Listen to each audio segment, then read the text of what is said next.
नाम है मोहम्मद उस्मान है। मोहम्मद उस्मान, स्टूडेंट हो? जी। किस क्लास में पढ़ते हो? मैंने मैट्रिक के आगे भी पढ़ना था और थोड़ा ऊंचा बोलो, मुझे देख के बात करो। साथ में मैं उधर गर्ल्स कॉलेज में दर्जा 4 में नौकरी जॉब करता था शुरू। गवर्नमेंट जॉब थी? जी। कब से पोस्टिंग थी वहाँ? जनवरी 2020 से। जनवरी 2020 से। जी। 2020 में तुम्हारी सरकारी नौकरी लगती है, स्टूडेंट हो तुम, एज क्या है? एज मेरी 21 साल की। नशा करते हो? बिल्कुल नहीं। वारदाती हो? बिल्कुल नहीं। तो फिर क्यों कत्ल किया? मेरा उससे कत्ल करने के ना 3 दिन पहले उससे रब्ता हुआ मेरा। दोस्ती थी उसके साथ? बिल्कुल नहीं। नहीं थी? मेरे छोटे भाई की थी। अच्छा, कब से जानते थे उसे? चक में वो 2-2.5 साल पहले आके रहता था, तब से जानता, तब से हूँ उसे। उससे पहले वो लोग नहीं रहते थे यहाँ? नहीं, वे पहले बहावलपुर में रहते थे। अच्छा जी। ठीक। फिर वो तकरीबन आज से 2-2.5 साल पहले इधर आया चक में। वो उधर है हाथा में, वो अकेला रहता था मवेशी में। उनके जो अब मदई बने हुए नहीं, उनके मवेशी को वो घास वगैरह डालता था, उनको संभालता था। जी। तो फिर मारा क्यों? तो उधर आके रहता था, तो पीछे से वो आया था ना, तो वो शायद क्रिमिनल था या कह लो कि इस वक्त तो जुर्म तुमने किया हुआ है और तुम मरने वाले को क्रिमिनल कह रहे हो।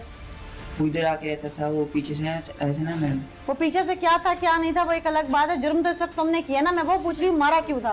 वो क्रिमिनल था तो तुम पुलिस तो नहीं थे? जी मैम। जज थे, तुम्हारे पास क्या इख्तियार था मारने का? तो क्यों मारा? मैं वो इधर आके रहता था तो मासूम बच्चों के साथ ज्यादती करता था, दिल जाके हाथ में जाके वो उसके जो जितने भी बच्चे थे ना, उसने सब पे नजर रखी हुई थी। सब पे वो जो भी उसके काबू में आया था ना मैम, वो उधर हाथ में ले जाता था और उधर जाके उसके साथ जबरदस्ती ज्यादती करता था। तो तुमने क्यों मार दिया? पुलिस को बता देते, गांव के बड़े लोगों को बताते, उसके घर वालों को बताते। मैम उसके पास जब गया तो उसने पहले दिन ही मेरे साथ ज्यादती की जबरदस्ती। ये बात कोई भी नहीं मानता कि वो जबरदस्ती नहीं कर सकता था। तो जब मैं उसके पास गया तो उसने मेरे साथ जबरदस्ती ज्यादती की। मैं इसलिए उसने मेरे साथ ज्यादती कर ली क्योंकि मेरे ज़हन पे ये खौफ छा गया था कि ये पहले ही क्रिमिनल है। अगर मैं इसके ज़्यादा तंग करूँगा तो कहीं वो जो होते हैं कुछ क्रिमिनल लोग, वो बच्चों के साथ ज्यादती भी करते हैं और उन्हें मार के उनकी लाशें बाहर फेंक देते हैं। तुम बच्चे तो नहीं थे, बालक थे। मेरे ऐसा नुकसान हो। तुम तो बालक थे ना, बच्चों को तो डर होता है, तुम्हें किस चीज का डर था? वो पहले क्रिमिनल था, इसलिए मुझे डर था कि कहीं तुम्हारे साथ गलत हुआ तो तुमने किसी बड़े को नहीं बताया, पुलिस को नहीं बताया और तुम खुद क्रिमिनल बन गए। तुम कौन होते हो अब उसको क्रिमिनल कहने वाले कि तुमने तो खुद जुर्म किया हुआ है। तुम्हारे साथ अगर कुछ हुआ था, जो कि मानने वाली बात अभी तक तो नहीं है क्योंकि मेडिकल नहीं हुआ अभी तुम्हारा, और मेडिकल में सारी बात क्लियर हो जाएगी कि तुम कितने दूध के धुले हो। और अगर ऐसा कुछ हुआ भी था जो कि तुम्हारी जुबान है इस वक्त, तो तुमने किसी को बताना गवारा नहीं किया।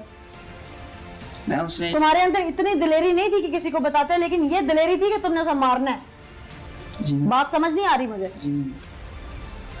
मैं उसने मेरे कुछ और दोस्त हैं छोटे छोटे, उनके बारे में भी गलत बातें की थी। वो भी मेरे पास आते हैं इधर हाथा में, और मैं उनके साथ गलत हूँ। उसके बाद मेरा भाई भी उसके पास जाता था, तो मैंने कहा अगर इसने मुझे पहले दिन ही पकड़ के जाती कर ली तो मेरे भाई के साथ क्या किया हुआ है। इसलिए वो जो मुझे जाती थी उसके बाद मेरा भाई का उसके हाथ में आना जाना था। तो मैंने कहा अगर मेरे साथ इसने जाती की तो मेरे भाई के साथ भी लाजमी तौर पर किसी मेरे भाई के दोस्त के साथ उसने खुद ही मेरे सामने इकरार किया था कि मैं उसके साथ जाती थी। फिर मुझे बहुत ज़्यादा गुस्सा आ गया कि ये आदमी जो है ना ये हद क्रॉस कर रहा है। बस मैम इसके बाद मैंने फैसला कर लिया कि सिर्फ कत्ल ही करना है। तुमसे तो मैं पूछती हूँ कि तुमने क्या फैसला किया और तुम्हारे पास क्या इख्तियार था फैसला करने का। भाई मुदई फैमिली का तो कहना है कि तुम शदीद इल्जामात लगा रहे हो बचने के लिए, तुमने कोई पैसे भी देने थे, तुम्हें वो ग्रज थी।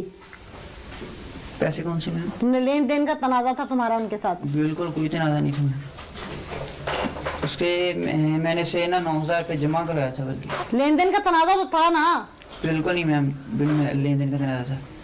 बस वो बगैरत था, वो बच्चों के साथ ज्यादती करता था। जब उसने मेरे साथ भी कर ली तो मुझे उसकी सारी हिस्ट्री का पता चल गया कि ये किस तरह का आदमी है, ये हद क्रॉस कर रहा है। बस उसके बाद मैंने फैसला कर लिया कि इसे कत्ल करना है। पुलिस को बताया? नहीं मैम। तो जो लेन देन का तनाजा था वो क्या है? लेन देन का मैम उसके साथ कोई तनाजा। अभी तुमने मुझे बताया कि 9,000 रुपये मेरा उसके पास था।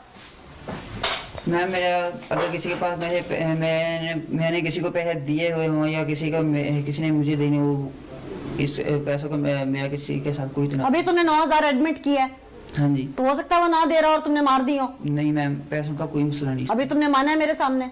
मैम से ये सिर्फ गैरत का मसला है बस। कौन सी गैरत? तुम्हारी सिस्टर को थोड़ी छेड़ा था उसने। तो मैम वो कौम लूत वाले काम कर रहा था, कितने गंदे काम है। उसने तो कौम लूत वाला किया, तुमने किस कौम का किया? मैंने उसे कत्ल कर दिया। बस किस कौम का काम किया है? खत्म करते हैं। खुद साख्ता अदालत लगा ली। तुमसे गलती हुई या तुम, क्योंकि तुम नाबालिग नहीं हो, माइनर नहीं हो, इसलिए तुम्हारे साथ जो भी हुआ तुम्हारे इंटेंशन से हुआ, पहली बात। दूसरी बात कि तुम लोगों ने मिली भगत से सब कर लिया, उसके बाद तुम्हें लगा ये गलत है तो किसी बड़े को बीच में डालते, कुछ 4 लोगों को बिठाते कि ये सब हो रहा है। जो तुमने डिसीजन लिया ये कहां पे सही था? तुम बालिग हो, किसी नाबालिग बच्चे के साथ ये सब हो, चाइल्ड अब्यूज हो, समझ में आता है। वो रेजिस्टेंस पार नहीं होगी, वो कुछ कर नहीं सका होगा आगे से, वो लड़ नहीं सका होगा अपने लिए, माँ बाप से डर गया होगा। तुम्हें किस चीज का डर था? मैम जब वो मुझसे ज्यादती के लिए जबरदस्ती कर रहा था ना, तभी मैंने फैसला कर लिया था कि अगर इसने मेरे साथ ज्यादती कर ली तो मैं इसे कत्ल कर दूंगा। मैं कितने अरसे पहले की बात है ये? सिर्फ 3 दिन पहले की। उसने तुम्हारे साथ जबरदस्ती की, तुम्हारे चेहरे पे कोई स्क्रैच नहीं है, तुम्हें कोई चोट का निशान नहीं है, तो ये कैसी जबरदस्ती थी जिसमें तुम्हें चोटें नहीं आई? बस मैम उसने मेरे साथ जबरदस्ती की तो मैंने उसे पहले बता दिया था कि अगर तुमने मेरे साथ ये गलत काम कर लिया तो तुम्हारी। कौन सी जबरदस्ती थी जिसमें तुमने रेजिस्टेंस की और तुम्हें कोई चोट नहीं आई? मैं ये पूछ रही हूँ। इसका मतलब है कि तुम लोगों की अपनी मर्जी थी उस वक्त। नहीं मैम मेरी कोई। तो फिर मर्जी के बगैर तो तुम्हें कुछ स्क्रैचेस होते, कुछ चोट होती, तुमने कोई भाग दौड़ में नुकसान उसका हुआ होता, कुछ तुम्हारा हुआ होता। मुझे तो समझ नहीं आ रही ये बात। असल बात बताओ क्या है? मैम असल कोई बात नहीं। कहानी ना सुनाओ मुझे, ऐसी कहानियां मैंने बहुत सुनी है। मैम ये उसे कत्ल करने से पहले मैंने फैसला कर लिया था कि अगर मेरी जान चली है, मैं मर जाऊं, टुकड़े टुकड़े हो जाऊं, बस मैंने फैसला कर लिया था कि मेरी जिंदगी अब बर्बाद हो जाएगी। मैंने बस इसे कत्ल करना है बस। जब उसने मेरे साथ गलत काम किया बस। यही तो कह रही हूँ कि ये दिलेरी तो दिखा ली, लेकिन किसी को बताने वाली दिलेरी नहीं दिखाई। ये बात समझ नहीं आई, क्योंकि तुम्हारे भी 4 कच्चे चटे खोल देता वो अगर तुम बताते तो। नहीं मैम वो बात मैंने इसलिए नहीं बताई, थाने भी मैं आ सकता था, मुझे पता था कानून का 25 साल का। चलो तुम्हारी तो मैंने सुन ली है ना, कानून में इसके लिए कोई गुंजाइश नहीं, लेकिन पुलिस की इन्वेस्टिगेशन अभी तक किस करवट बैठी है? शमून साहब मौजूद है। शमून साहब, इन्वेस्टिगेशन में इसकी चीजें सामने आई है, क्या कह रहा है अभी तक? इसको हमने टेक्निकल बुनियाद पे, सेंसी बुनियादों पे गिरफ्तार किया है।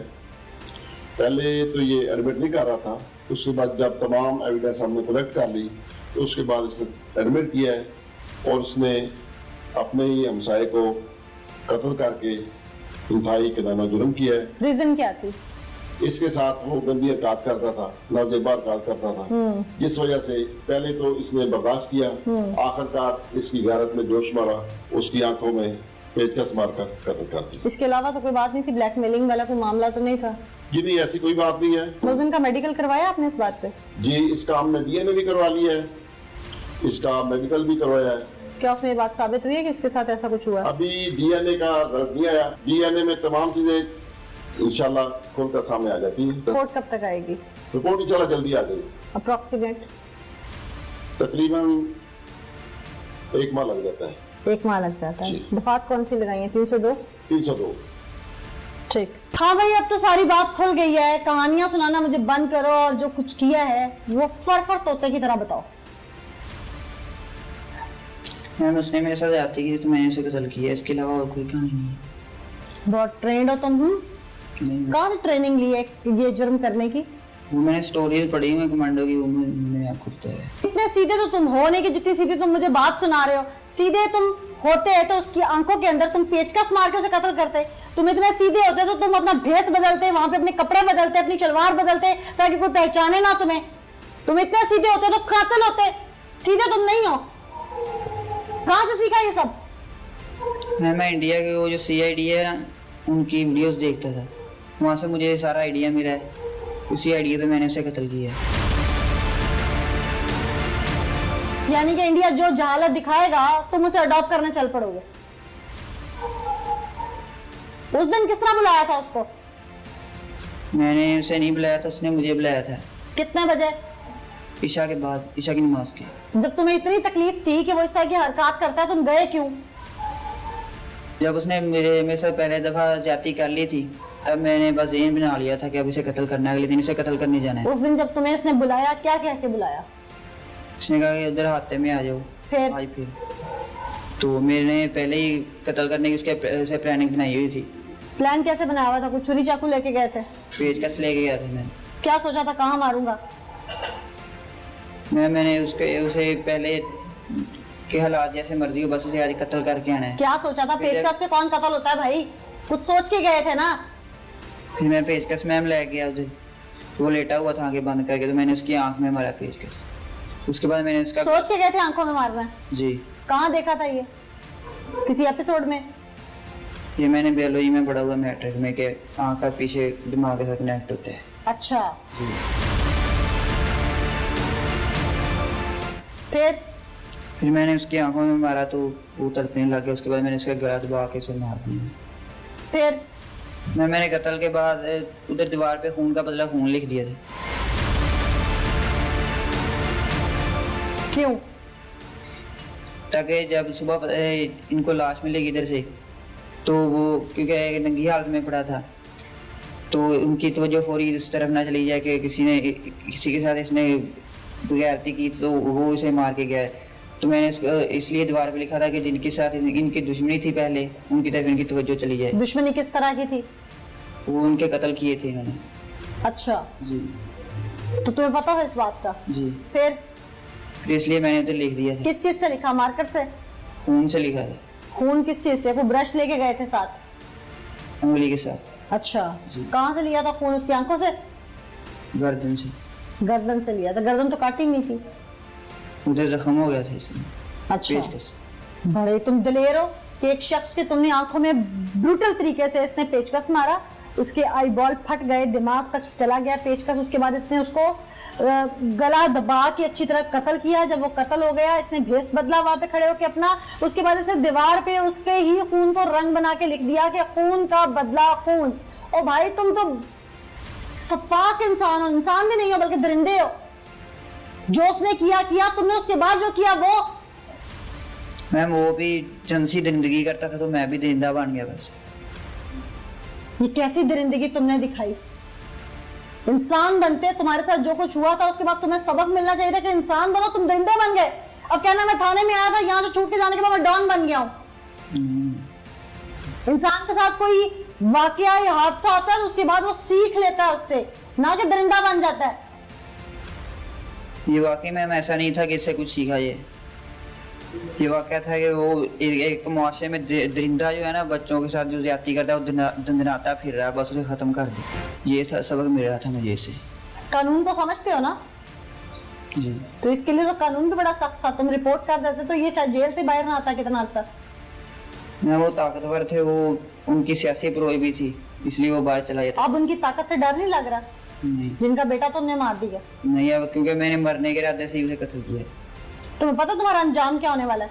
जो मर्जी अंजाम हो, मैं पता है? जो मर्जी अंजाम हो, फांसी पता है? चाहे फांसी हो जाए मुझे। क्या सोच के सब किया था? ये लोग जो है ना मुआशरे में जो बच्चों को पकड़ के उनकी इज्जत नफ्स को जो धब्बा लगाते हैं, ये लोग मुआशरे में रहने के काबिल नहीं है। ये उसने जब मेरे साथ किया तो मैं आज से पहले मेरे साथ ना, मेरा इस तरह के लोगों के साथ बिल्कुल कोई ताल्लुक नहीं था। बस मैं नमाज पढ़ता था 5 वक्त, घर चला जाता था, ना कोई खेल करता था, ना कोई इधर उधर जाता था, आवारा फिरता था। तो मैंने कहा था ना ज़मीर फरोशी करनी है ना करवानी है, पर मुझे उसका पता नहीं था कि वो किस तरह का आदमी है, इसलिए मैं रात उसके पास चले गया। आगे से उसने मुझे पकड़ के मेरे साथ ज़बरदस्ती ज़्यादती की, तो उसी वक्त उसने सारा बता दिया कि तो तुम्हारा भाई भी मेरे साथ पास इधर हाथे में आता है, तो फलाने जो हमारे चाके बच्चे हैं वो भी आते हैं। फिर तब मुझे और ज़्यादा गुस्सा आ गया कि इसने मेरे भाई के साथ भी गलत काम किया गया। फिर मैंने उसे कत्ल करने का इरादा कर लिया और कत्ल कर दिया। फिर सर वो मैं पेचकस लेके गया था, पेचकस जाके उसकी आंख में मारा है। ऐसे कैसे कोई पेचकस थोड़ी मरवा लेता अपनी आंख में? जब मैं अंदर गया हूँ उसने कपड़े वगैरह उतार लिए कि आ जाओ के लिए। मैंने कहा चलो तुमने कल मेरे साथ ज्यादती कर ली थी, मुझे अपने ऊपर थोड़ा। तो उसने कहा ठीक है। उसने कपड़े कमीज उतार दी और सीधा लेट गया ऐसे। तो मैं लेट गया हूँ। मैंने सराने पेचकस रखा हुआ था पहले से, क्योंकि मैं उससे पहले कमरे के अंदर चले गया था। तो मैं उसके ऊपर लेटते ही मैंने उधर से पेचकस निकाल के उसकी जब उसने थोड़ी आंखें बंद की तो मैंने उसकी आंख में मार दिया। तब वो नीचे से निकल के मेरे इधर उधर तड़पने लगा कमरे में। उसने आवाज़ें भी लगाई पर बाहर से किसी ने आवाज़ नहीं सुनी। उसके बाद मैंने उसका गला दबा लिया और गला दबा के तब छोड़ा जब उसकी डेथ हो गई। तो कपड़े क्यों बदले तुमने, उसके क्यों पहने? कपड़े इसलिए पहने ताकि बाहर निकलते हुए अगर कोई मुझे देख लेता है तो पहचान ना ले। तो अपने कपड़ों का क्या किया? अपने कपड़े ऐसे ही पहने हुए थे। उसके ऊपर पहना? जी। क्या क्या पहना था? एक खेस था, एक सलवार थे और जूते उसके। और अपने जूते अपने हाथ में पकड़ लिए थे। फिर वहाँ से चला गया। फिर कहाँ गए? चक से बाहर जाके उधर उसकी जो तमाम चीज़ें थी मेरे पास, एक मोबाइल था, पेचकस था, जूते थे और सलवार और खेस था, वो बाहर फेंक गए। फिर उसे कत्ल करने के बाद मैं उधर घर से निकला हूँ, चक से बाहर गया, उधर जाके जो जूते थे उसके वो तोड़ के फेंके पहले कूड़े के ढेर पर। आगे जाके जो मेरे पास पेचकस था वो झाड़ियों में फेंका। आगे जाके उसका मोबाइल जमीन में दबाया। इतनी दूर दूर करके क्यों सारा कुछ किया? क्योंकि मैं CID देखता था इसलिए। अच्छा जी। फिर आगे जाके उसका मोबाइल दबाया जमीन में। थोड़ा और आगे गया हूँ, उधर जाके उसकी शलवार फाड़ के फेंकी। उसके बाद आगे जाके एक और कॉलोनी जो है वो शुरू हो जाती है। उसके पहले घर में जो थोड़ा ऊपर चढ़ के पहली गली के पहले घर की छत पे मैं खेस फेंका मैंने। उसके बाद वापस घर आ गया हूँ। तो अगले दिन घर आ गया हूँ, मुँह हाथ धो के सो गया हूँ। तो अगले दिन उठाऊँ तो काले चले गया ड्यूटी पे। नाज़रीन, ये मुलजिम है जिसके साथ जो भी हुआ इसकी जिंदगी को एक दाग लगा, लेकिन अब जो इसने कदम उठाया वो इंतहाई खौफनाक था। इसने एक जहालत से भरपूर ड्रामे के एपिसोड को देख देख के अपने ज़हन में एक क्रिमिनल को जन्म दिया और उसके बाद इस हद तक पहुंच गया कि आज ये कातिल की सफ में आ खड़ा हुआ है। ना अब इसके पास इसकी वो जिंदगी रही, ना नौकरी रही, ना वो अपनी माशरती दोस्ती रही, ना ही वो हकूक रहे जो घर वालों से इसको या इसके मुआशरे के साथ एक इसकी बॉन्डिंग थी। अब ये कातिल है। खुदारा मैं देखने वालों से ये अपील करूंगी कि अगर कोई भी ऐसा जहालत से भरपूर आप मवाद इंडियन कोई देखते हैं तो उसके साथ इस तरह का कुछ मत सीखिए जिससे आपको नुकसान हो। तो माँ बाप के लिए भी खुसूसी तौर पर ये पैगाम है कि अपने बच्चों पर नजर रखें कि वो क्या देखते हैं और वो बच्चे जो इस तरह का कंटेंट देखते हैं वो भी इससे अवॉइड करें। और अगर किसी के साथ कुछ बुरा होता है तो अपने माँ बाप को बताइए, घर में बड़ों को बताइए, फिर कानून के पास आइए। इतना बड़ा कदम खुद से मत उठाइए कि एक क्रिमिनल को खत्म करते करते आप खुद उसकी जगह पे आ खड़े हैं, उस सफ में आ खड़े हैं। आज के इस एपिसोड से मुझे नीला ज़का को इजाजत दीजिए। अगले एपिसोड में दोबारा हाजिर होंगे, तब तक के लिए अल्लाह ने के बाद।